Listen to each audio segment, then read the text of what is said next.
ଋଣ ଓ ସବସିଡି ଟଙ୍କା କରାଇଦେବାକୁ ନେଇ ଲକ୍ଷାଧିକ ଟଙ୍କା ଠକେଇ ଅଭିଯୋଗ ଯୁବକ ନୀଳଗିରି ଥାନାରେ ଅଟକ। ସୂଚନା ଅନୁଯାୟୀ ମୟୂରଭଞ୍ଜ ଜିଲ୍ଲା ବଡ଼ସାହି ଥାନା ଅନ୍ତର୍ଗତ ରତନପୁର ଗାଁର ଜ୍ଞାନରଞ୍ଜନ ମଣ୍ଡଳ ବ୍ୟାଙ୍କରେ ଋଣ କରାଇଦେବାକୁ କହି ମୟୂରଭଞ୍ଜ ଓ ବାଲେଶ୍ୱର ଜିଲ୍ଲାର ବିଭିନ୍ନ ଲୋକଙ୍କ ପାଖରୁ ଲକ୍ଷାଧିକ ଟଙ୍କାର ଠକେଇ କରିଥିବା ବେଳେ ନୀଳଗିରି ଥାନା ମିତ୍ରପୁର ଅଞ୍ଚଳର ମଧ୍ୟ କିଛି ବ୍ୟକ୍ତିଙ୍କ ପାଖରୁ 2023 ମସିହାରେ ଋଣ କରାଇଦେବାକୁ କହି କିଛି ଲୋକଙ୍କଠାରୁ ମୋବାଇଲ ମାଧ୍ୟମରେ ଓଟିପି ନେଇ ଋଣ ଟଙ୍କାକୁ ଉଠାଇ ନେଇଥିବା ଜଣାପଡ଼ିଛି। ଏଭଳି ଅନେକ ଲୋକଙ୍କୁ ଠକି ଲୁଚି ଯାଇଥିବା ବେଳେ ମିତ୍ରପୁର ସଂଗ୍ରାମପୁର ଅଞ୍ଚଳରେ ମାମୁଁ ଘରକୁ ଆସିଥିବା ଜାଣି ଠକାମିର ଶିକାର ହୋଇଥିବା ଯୁବକମାନେ ଖବର ପାଇ ଜ୍ଞାନରଞ୍ଜନକୁ କାବୁ କରି ଥାନାରେ ଜିମା ଦେଇଛନ୍ତି। ଏନେଇ ଠକାମିର ଶିକାର ହୋଇଥିବା ଲୋକମାନେ ନିଜର ଟଙ୍କା ଫେରସ୍ତ ପାଇଁ ନୀଳଗିରି ଥାନାରେ ଅଭିଯୋଗ କରିଛନ୍ତି। ନୀଳଗିରିରୁ ଜଗନ୍ନାଥ ଦାସଙ୍କ ରିପୋର୍ଟ, ଗୀତାଞ୍ଜଳି ନ୍ୟୁଜ୍ ଓଡ଼ିଆ।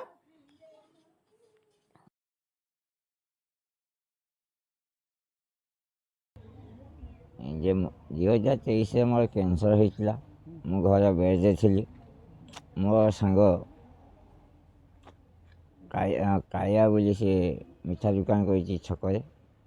ତା ଦୋକାନରେ ରତନପୁରର ରାଙ୍ଗାମଣ୍ଡଳ ପୁଅ ଜ୍ଞାନ ମଣ୍ଡଳ ତା ଦୋକାନରେ ବସବାସ କରେ।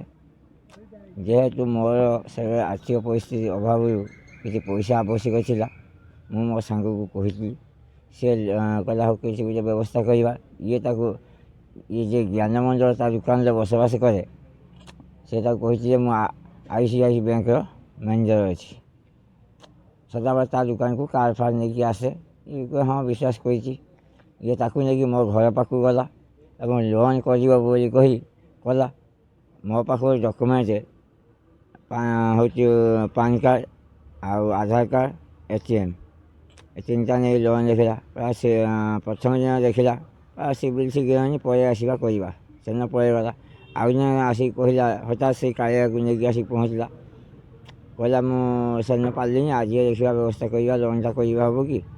ସେ କହିଲା ନା ଆଜି ହେବନି। କିନ୍ତୁ ସେଇଦିନ ସେ ଲୋନ୍ ସାଙ୍ଗେ ସାଙ୍ଗେ ସେକ୍ସନ୍ କରିକି ଅନଲାଇନ୍ ମାଧ୍ୟମରେ ତା ଆକାଉଣ୍ଟକୁ ଟ୍ରାନ୍ସଫର୍ କରିନେଇଛି ପଇସା। ଆଉ ମୋର ଲୋନ୍ କରିଛି ସେ 1.5 ଲକ୍ଷ ଟଙ୍କା। ଏବେ ଲୋନ୍ ଯାଇକି ପହଞ୍ଚିଲାଣି ହେଉଛି 2,35,000 ପହଞ୍ଚିଲାଣି। ଏବଂ ସେ 2 ବର୍ଷ ହେଲା ଘରେ ରହୁନଥିଲା। ଆମେ ତା ଘରକୁ ବାରମ୍ବାର ଯାଇଛୁ।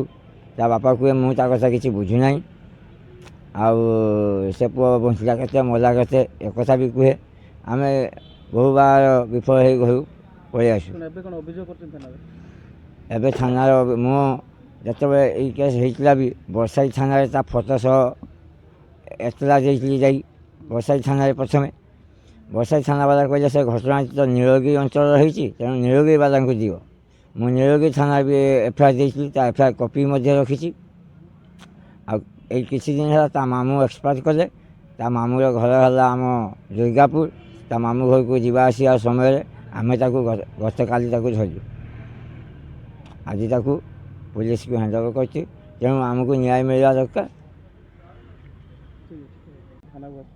ଥାନାକୁ ଆଜ୍ଞା ଆସିଥିଲେ ଜଣେ ଆମର ଆଧାର ପାନ୍ ଲିଙ୍କ କରିବା ପାଇଁ ଜଣେ ଲୋକ ଆସନ୍ତି, ବସନ୍ତି।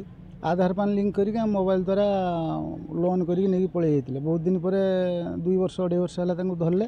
ଧରିକି ଆଣିକି ଥାନାକୁ ଦେଇଛେ। ମୋର ପାଖାପାଖି 72-73 ହଜାର ଟଙ୍କା ନେଇଛି। ସେ ତା ସୁଧ ମୂଳ ସହ 82,000 ଟଙ୍କା ହେଲାଣି। ନା ଆହୁରି 10-12 ଜଣ ମୋର ପଡ଼ିଶୀ ଦୋକାନୀ ମାନେ ଅଛି। ମୋର ଅଫିସ୍, ଏମାନଙ୍କର ଦୋକାନ କୁକୁଡ଼ା ଦୋକାନ, ଆଉ ଜଣଙ୍କର ଗ୍ୟାରେଜ ଆଉ ସେମାନଙ୍କଠୁ ସମସ୍ତଙ୍କୁ ଲୁଟିଛି। ଆମେ ଆଜ୍ଞା ମୋବାଇଲ ବାବଦରେ କିଛି ଜାଣିନେ। ମୋବାଇଲ ଯେଉଁ ନେଇଗଲା, ଆମେ କହିଲେ ଆଧାର ପାନ୍ ଲିଙ୍କ କରିଦେ। ସେ ଲିଙ୍କ ଦ୍ୱାରା ସେ ସବୁ ହେଇଛି। ଆମ ଭିଡ଼ିଓ ବି ଆମ ପାଖରେ କି ଅଛି। ଆପଣ ଜାଣିପାରୁନି ବର୍ତ୍ତମାନ ସାଇବର କ୍ରାଇମ୍ ବର୍ତ୍ତମାନ ବଢ଼ି ଚାଲିଛି, ଆପଣ କେମିତି ତାକୁ ଦେଲେ? ଆମେ ଜାଣିନେ ମୋବାଇଲ ବାବଦରେ। ଏମିତି ସିଏ ଆମର ଫ୍ରେଣ୍ଡ ହେଇଯାଇଥିଲା, ବସୁଥିଲା, ଖାଉଥିଲା, ଆମ ପାଖରେ ବୁଲୁଥିଲା। ଏମିତି ଆମ ତଣ୍ଟି କାଟିଲା ଭଳିଆ କାମ କଲା। ଆମେ କିଛି ଜାଣିପାରିଲାନି। ବିଶ୍ୱାସଘାତକ। ତାଙ୍କ ନାଁ ହେଲା ଜ୍ଞାନ ମଣ୍ଡଳ। ତାଙ୍କ ବାପା ନାଁ ହେଲା ପ୍ରଭାକର ମଣ୍ଡଳ। ଆଉ ରତନପୁର ନୂଆହାଟ ତାଙ୍କ ଘର। ନୂଆହାଟ ପାଖରେ କି ରତନପୁର ଭିମଦା ପଞ୍ଚାୟତ, ସେଇଠି ହେଉଛି ତାଙ୍କ ଘର। ଆମେ ତାଙ୍କ ଘରକୁ ବି ଆମେ ଯାଇଛେ। ଆମକୁ ସେ ମାରାପିଟା କଲା ଭଳିଆ କଥାବାର୍ତ୍ତା କରନ୍ତି। କହିଲେନି। ତାଙ୍କ ବାପ ବି କହିଲେ ଯେ ମୋ ପୁଅକୁ ତୁମେ ଯାହା କରୁଛ କର, ଆମେ କିଛି କରିପାରିବାନି। ଆଉ ତାପରେ ଥାନାରେ ଆମେ FIR ଦେଲେ। ଥାନାବାଲା FIR ବି କିଛି ଆମ ପାଖରେ ରଖିଲେନି। କୋର୍ଟରେ ବି କେସ୍ କରିଛେ। କୋର୍ଟରେ ବି ତାର ନୋଟିସ୍ ହେଇଛି କିନ୍ତୁ ଥାନାବାଲା କିଛି ବୁଝିପାରୁନାହାନ୍ତି ଏପର୍ଯ୍ୟନ୍ତ ଆମ କଥା କିଛି ବୁଝିନାହାନ୍ତି ଆଉ ତାକୁ ଆମେ ଧରିକି ନେଇକି ଆସିଛେ ଥାନାକୁ କ'ଣ ଆପଣ ଆଣିଲେ ନା ପୁଲିସ ନା ପୁଲିସ ନେଇକି ଆସିଲା ଆମେ ବାଟରେ ତାକୁ ଅଟକିଥିଲେ ଆମ ଘରକୁ ସିଏ ଆସିଥିଲା ଧମକ ଚମକ କରିବା ପାଇଁ ଆଉ 2-3 ଜଣ ଖସିକି ପଳେଇଲେ ଆଉ ଆକୁ ଆମେ ଧରିକି ପୁଲିସକି ଖବର ଦେଲା ପରେ ଏ ଥାନାକୁ ଆସିছে ପାଖାପାଖି କେତେ ଜଣଙ୍କର ଗାଁରେ ଏଭଳିଆ ହେଇଛି କେତେ ଟଙ୍କା ପାଖାପାଖି 14 ଲକ୍ଷ ଖଣ୍ଡ ଟଙ୍କା ସେ ନେଇଯାଇଛି 10-12 ଜଣଙ୍କ ଉପରେ ଜାଣିଛେ ଯେତିକି ଆମ ସାଙ୍ଗସାଥି ପିଲାପିଲିଙ୍କ ଉପରେ କ'ଣ ଚାହୁଁଛନ୍ତି ଚାହିଁବା କ'ଣ ଆମ ପଇସା କେମିତି ରିକଭରି ହେବ ସେଥିପାଇଁ ଆମେ ଆସିଛେ ଥାନାରେ ଆଶ୍ରୟ ନେଇଛେ ଆଉ